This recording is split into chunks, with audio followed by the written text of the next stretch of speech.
This is the remote control for the Picco Z, the on off switch, the transmitter, infrared, and this is the battery. If you want to take the helicopter up and down, left or right, and this is for leveraging. You always have to leverage it first. Now comes the best part. This is the charging wire for the Picco Z, so you don't have to go anywhere. Just plug it in and it took like for 20-30 minutes you can charge it. Now I'll show you the Picco Z. Don't worry, it does not fly like this.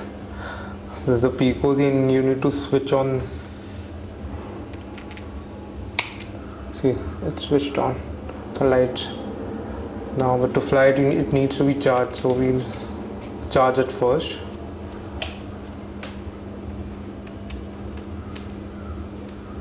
Here, keeping it for charging for some time.